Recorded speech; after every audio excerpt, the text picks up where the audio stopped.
Hello friends of the gaming persuasion, welcome to the examined life of gaming. 2013 is over, who cares? I'm gonna do my usual thing and talk about games I played and what I thought about them. I didn't find a whole lot to enjoy this year, and I'm not entirely sure why that was. Maybe I didn't have time to play enough new games, maybe all of the games were terrible. Maybe I was in a perpetual fog of anger and depression that negatively colored my experiences. Probably the second one. In no particular order, the best game I didn't like, but still might recommend award, goes to Ni no Kuni. It seems like this should hardly count, since it was released in 2010 in Japan and the localization just took forever. That could explain why it seemed so dated for a 2013 release, and why the price dropped by half after only a month.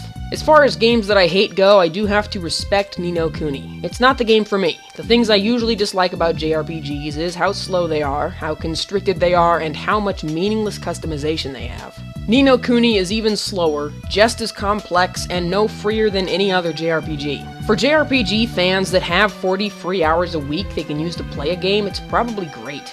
As a game for kids or Ghibli fans who aren't typically into games, it might make a good baby's first RPG. For everyone else, this game is fucking awful. Next up, for the Walking Consumer Advocacy Advertisement Award, take down Red Saber. Holy shit, is this game a joke? I think it's a joke. I think I spent $15 on a really bad joke. I don't know if Takedown is the product of laziness or incompetence. I don't want to say either way, because if the developers tried their best and failed, well, damn, sucks you couldn't realize the dream. But if the studio really had as much talent and promise as they kept saying they did, and failed, what the fuck is wrong with you? Did you spend the whole money and time budget hanging out at urban tactical training courses with your biggest backers?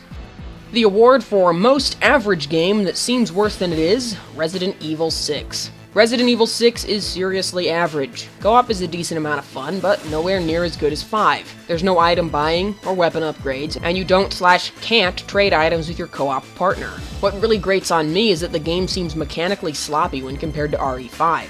The graphics are dark and muddy, and the controls are dark and muddy. RE6 is the game that's as bad as a lot of bitter fans said RE5 was. Does that make sense? Basically, when people said Resident Evil 5 was a bad game, they were wrong. It was an awesome game, though it had about as much in common with the clunky shitboxes of the PS1 era as X does to Y. Note to self, finish this analogy later. Ah, damn it.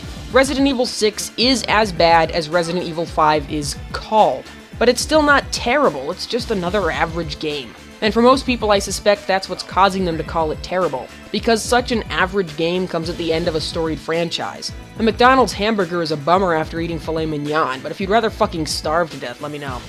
The 2013 Game of the Year is Wasteland 2. Note to self, remember to change this if it doesn't come out. Oops. Wasteland 2 is still in beta, I have it pre-ordered, and I cannot freaking wait to not have time to play it this year.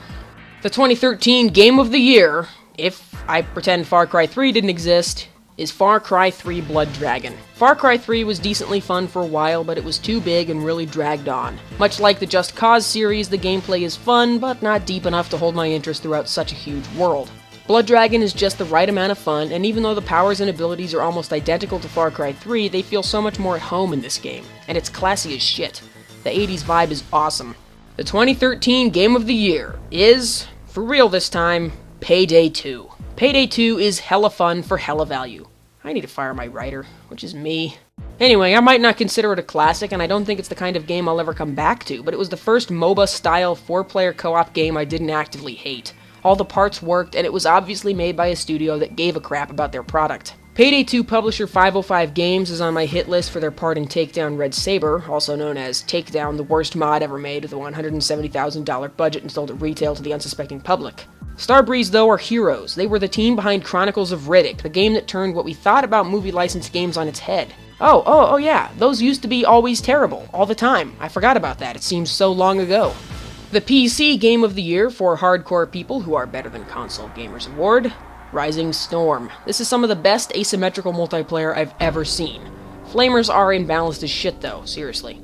Rising Storm is great because of the loving detail and hardcore squad mechanics. The only weakness is the wonky character movement physics, courtesy of an old version of the Unreal Engine, and the somewhat impossible odds on attack and defend maps. Rising Storm and Red Orchestra 2 are the kind of game that, if they're your thing, are amazing. And if they're not, why the hell would you play them? And finally, for the prestigious Most Disappointing Game of the Year award, also known as the Max Payne 3 award, or the Rockstar Games Award for pretentious bullshit, GTA 5. What a waste. See my review for more, or if you feel like yelling at me for giving a good game an 8 out of 10, which means good. Honestly, just because most game publications rank on a scale of 7 to 10 doesn't mean I do. Y'all motherfuckers need to pay attention. GTA 5 is good. It's fine. It more or less works. Some people think it's a masterpiece. Side note, that's what they said about GTA 4, but they changed their fucking minds already. Or they think it's some kind of amazing new evolution of the series or genre. Fuck you, it's GTA 4.5. It's San Andreas 2. I don't think GTA 5 is that incredible when compared to GTA 4 in the context of the time it was released. GTA 4 was the technical leap forward, and if you don't believe me, fuck off! I was fucking there! The year was 2008, the Spoonie experiment wasn't a geek household name, Let's Players didn't make a living from playing video games and talking, and YouTube was about to phase out high quality in favor of true HD. It's been almost 6 years, but I haven't entirely forgot yet because I'm not a fucking goldfish like all of you motherfuckers. This is going to a really angry place, and I think I should just breathe and remember that not everybody is a normal functioning adult like me. Okay, I'm okay. Like I was saying, Saints Row 1 seemed impressive as the first next-gen open-world crime game, but in 2008, GTA 4 put it in its fucking place. Yes, GTA 4 had flaws, but they were minor. 6 years later, GTA 5 improves on the minor flaws while wiping its metaphorical ass with GTA 4's physics and gameplay. Being a third-person cover-based shooter was evidently too much for GTA 5 to handle, so hey, let's make the combat really weird, you know? Precise and effective cover, deep mechanics, driving physics with a learning curve, consistent protagonists and a thoughtful if depressing story. Nah, fuck it. People want color and slapstick, done. We got so much colorful slapstick. If you like GTA 5, friggin' obviously. Of course you did. I liked it too. Rockstar doesn't generally make bad games. But calling GTA 5 incredible is like pretending the last 6 years didn't happen. Have a sense of goddamn context. And so ends my angry award show for 2013. Oh, wait, one more. The least offensive game from the usual grab bag of indie shit 2013 award goes to Rogue Legacy. Congratulations, Rogue... What was it? Roguelike? Legacy? Yeah, I remember. I'm a fucking professional.